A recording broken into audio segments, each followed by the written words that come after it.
Hello everyone, कैसे हैं आप सभी। तो स्वागत है आप सबका सौरभ सा क्लासेस में। मैं आपके साथ डिस्कस कर रही हूँ paper one UGC net examination जो भी हाल ही में खत्म हुआ है उससे जो रिलेटेड इम्पोर्टेंट पेपर आया था, तो वो मैंने आपके साथ डिस्कस किया, पेपर एनालाइज भी किया। और सारा एनालिसिस करके ये समझ में आ रहा है कि बहुत सारे ऐसे जो क्वेश्चंस हैं, पैटर्न हैं, जो थोड़े से चेंज हो गए। ठीक है, सिलेबस चेंज हुआ है ये मैं नहीं कहूंगी, बट हाँ, पैटर्न्स जो हैं वो बहुत सारे चेंज हो गए हैं, नई टाइप के क्वेश्चंस बहुत सारे आ गए हैं। तो मैं ये 10 यूनिट आपके साथ एक-एक करके डिस्कस कर रही हूँ, जिसमें कम्युनिकेशन आपका नेक्स्ट आपका यूनिट है, जो मैं आज आपके साथ डिस्कस करने वाली हूँ। कम्युनिकेशन डिस्कस करने से पहले मैं आपको बता देती हूँ कि सौरभ सर क्लासेस आपके साथ बहुत सारे कोर्स जो हैं वो डिस्कस करते हैं। तो यदि आप चाहें किसी भी क्वेरी करना चाहें, आप कोई सब्जेक्ट के बारे में डिस्कस करना चाहें, तो this is our WhatsApp number and doctor Saurabh sir this is also a Telegram channel. ठीक है, तो जिस पर सारे पीडीएफ आपको मिलते हैं, सारी क्लासेस की आपको इन्फॉर्मेशन मिलती है। तो ये बहुत इंपॉर्टेंट है कि आप ये टेलीग्राम चैनल ज्वाइन करें और मेल कर सकते हैं आप। इसके अलावा यहाँ पर आपको मिलेंगे जितने भी आपके कोर्सेज हैं, आपकी गवर्नमेंट एग्जामिनेशंस कोर्सेज हो या फिर आपके टेक्निकल नॉन टेक्निकल कोर्सेज हो, सारी इन्फॉर्मेशन आपको चैनल पे ज़रूर मिलेगी। तो चैनल से जुड़िए और उसके बाद आप जो इन्फॉर्मेशन चाहिए वो आप यहाँ से पा सकते हैं। अब आते हैं मुद्दे पे कि भई कम्युनिकेशन जो है उसका सिलेबस क्या अपडेट हो गया है या क्या आपके नए क्वेश्चंस आ गए हैं। तो मैं एक आपको बात बताऊँ कि जो सबसे ज़्यादा चेंज मिला, ठीक है? जो सबसे ज़्यादा चेंजेस मुझे देखने को मिला है, वो चेंजेस मुझे कम्युनिकेशन और टीचिंग एप्टीट्यूड में ही देखने को मिला है, जब मैं क्वेश्चन जो है एनालाइज़ कर रही हूँ। आज की वीडियो में आपके साथ वो क्वेश्चन सेपरेटली डिस्कस करूँगी। पहले तो पेपर का एनालिसिस हम लोग कर चुके हैं। एक शिफ्ट का पेपर मैंने आपके साथ डिस्कस किया है और मैं सारे ही क्वेश्चन पेपर्स वेट कर रही हूँ कि मेरे पास सारे क्वेश्चंस आ जाएँ। मैं अपना मतलब ये कन्फर्म करना चाहती हूँ कि कौन-कौन सा सब्जेक्ट है जिसका जो सिलेबस है काफ़ी ज़्यादा अपडेट हुआ है। अब अगर मैं बात करूँ कि इसके सिलेबस को लेकर कि क्या सिलेबस था इसका, तो आप जानते हैं ऑफ़िशियल सिलेबस बस इतना सा ही है। ठीक है? यदि आपने नई शुरुआत कर रहे हैं, आप नया प्रिपेयर कर रहे हैं इस एग्ज़ामिनेशन को, तो यूनिट 4 में ये 4 पॉइंट्स आपको देखने को मिलेंगे। आपको लगेगा ये सिलेबस तो बहुत आसान है, बट यकीन मानिए जो चेंजेज़ आए हैं क्वेश्चन्स में, वो इतने ज़्यादा चेंजेज़ हैं कि भई जो क्वेश्चन्स आए हैं, इतने सिर्फ से पढ़ने से नहीं हो पा रहा है। ठीक है? तो डिस्कस करेंगे इस बारे में और समझेंगे ये वीडियो क्यों इम्पोर्टेंट है आपके लिए। ये कुछ टॉपिक है जिन पे ज़्यादा फ़ोकस करना ज़रूरी हो गया है, जैसे सिम्योटिक्स थ्योरीज़। क्या है ये सिम्योटिक थ्योरी? जैसे study of science and symbols communication, ठीक है? तो इस पर थोड़ा-सा हमें ज़्यादा ज़ोर देना होगा इस बार एग्ज़ामिनेशन के पॉइंट ऑफ व्यू से, बिकॉज़ जो क्वेश्चन्स बने हैं, उनमें ये सारी जो इम्पोर्टेंट चीज़ें हैं, ये डिस्कस करना बहुत ज़रूरी है। कम्युनिकेशन के टाइप्स ये तो स्टार्टिंग से ही हम लोग पढ़ रहे हैं जब सिलेबस के through. Verbal and non verbal communications से क्वेश्चन बनते हैं। इंटरपर्सनल मास कम्युनिकेशन से बहुत सारे क्वेश्चंस आ रहे हैं लेटेस्ट टाइप के, ठीक है? फॉर्मल एंड इनफॉर्मल कम्युनिकेशन, तो ये तीनों क्वेश्चंस जो कम्युनिकेशन के पैटर्न है ये जरूरी है, बट इसमें gesture, body language, spoken, written, ये टाइप्स ऑफ कम्युनिकेशन भी हमें पढ़ना है। Then one to one versus reaching a large audience, यानी मास कम्युनिकेशन और इंटरपर्सनल एंड इंट्रापर्सनल, तो इस तरह के कम्युनिकेशन को भी हमें डिस्कस करना होगा। फॉर्मल एंड इनफॉर्मल जो कम्युनिकेशन है उनमें स्ट्रक्चर्ड कौन सा है, कैजुअल कौन सा है, फिर इनका कनेक्शन क्या है, ये सारी चीजें आपके कम्युनिकेशन में आ रही। बैरियर्स में देखा जाएगा तो बैरियर्स में psychological barrier, physical barrier, linguistic barrier, cultural barrier, ये तो हो गया टाइप ऑफ बैरियर। बैरियर होता क्या है? जो कम्युनिकेशन के बीच में ऑब्स्टेकल आ जाता है, बातचीत हो रही है, संवाद चल रहा है, लेकिन वो बात पूरी नहीं हो पा रही है, कम्युनिकेशन में कहीं ना कहीं कुछ अड़चन पैदा हो रही है, तो वो ऑब्स्टिकल्स जो है उसकी वजह से बहुत सारा इम्पैक्ट पड़ सकता है, तो बैरियर पे क्वेश्चंस बनते हैं। ठीक है, अब बात होती है डिजिटल मीडिया की। तो डिजिटल मीडिया में जैसे अभी मैक्सिमम जो वर्चुअल टूर, जैसे क्वेश्चन आ गया वर्चुअल टूर पे क्वेश्चन बना, फिर आपका वेबसाइट्स पे क्वेश्चन आ रहे हैं, ठीक है? इलेक्ट्रॉनिक मैसेजिंग कैसे की जा रही है, ई मैसेजिंग हो गया। तो ये जो जितना लेटेस्ट टाइप का आपका डिजिटल आपका जो भी पॉइंट्स मिलेगा या मीडिया से रिलेटेड आपको क्वेश्चंस आएंगे, वो सारे एक प्लेटफॉर्म पे लाने जरूरी हो गए हैं। ठीक है, क्योंकि अभी और ज़्यादा विस्तृत कम्युनिकेशन को इतना ज़्यादा, मतलब मैंने इस बार देखा क्वेश्चंस को एनालाइज करते हुए कि अच्छे से पढ़ना पड़ेगा। ठीक है, सिलेबस में जो दिया गया ऑफिशियल सिलेबस से उससे कहीं ज़्यादा वास्ट होके क्वेश्चन आए।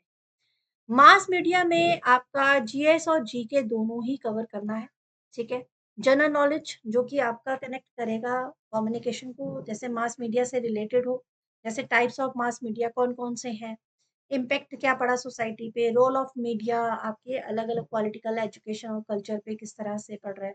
क्योंकि असर्शन रीजनिंग के क्वेश्चंस में ये सारी बातें आती हैं, ठीक है? अब वो सिर्फ एमसीक्यू टाइप क्वेश्चन नहीं रहा ये सिर्फ कहने को एमसीक्यू टाइप क्वेश्चंस है। बट आपको ये पूरी तरह से कॉन्सेप्ट क्लियर वाले जो थॉट्स है वो मन में रखने होंगे इनको तैयारी करते समय, ठीक है? आई होप ये बातें आप समझ रहे हैं। 16 जनवरी की शिफ्ट 1 में आपका ये क्वेश्चन आया था, identify the correct sequence in the process of communication, ठीक है? हमें करेक्ट सीक्वेंस देखना है कि जो प्रोसेस ऑफ कम्युनिकेशन है, देखिए प्रोसेस ऑफ कम्युनिकेशन वाला जो क्वेश्चन है ये नया नहीं है, ये पहले भी आया हुआ है, ठीक है? अब यहाँ पर है मैसेज, रिसीवर, सोर्स या चैनल। तो ये क्वेश्चन कंपेयर अगर मैं करूँ बाकी के क्वेश्चन से जो मैं आपके साथ डिस्कस करूँगी, उसके मुकाबले ईज़ी है, ठीक है?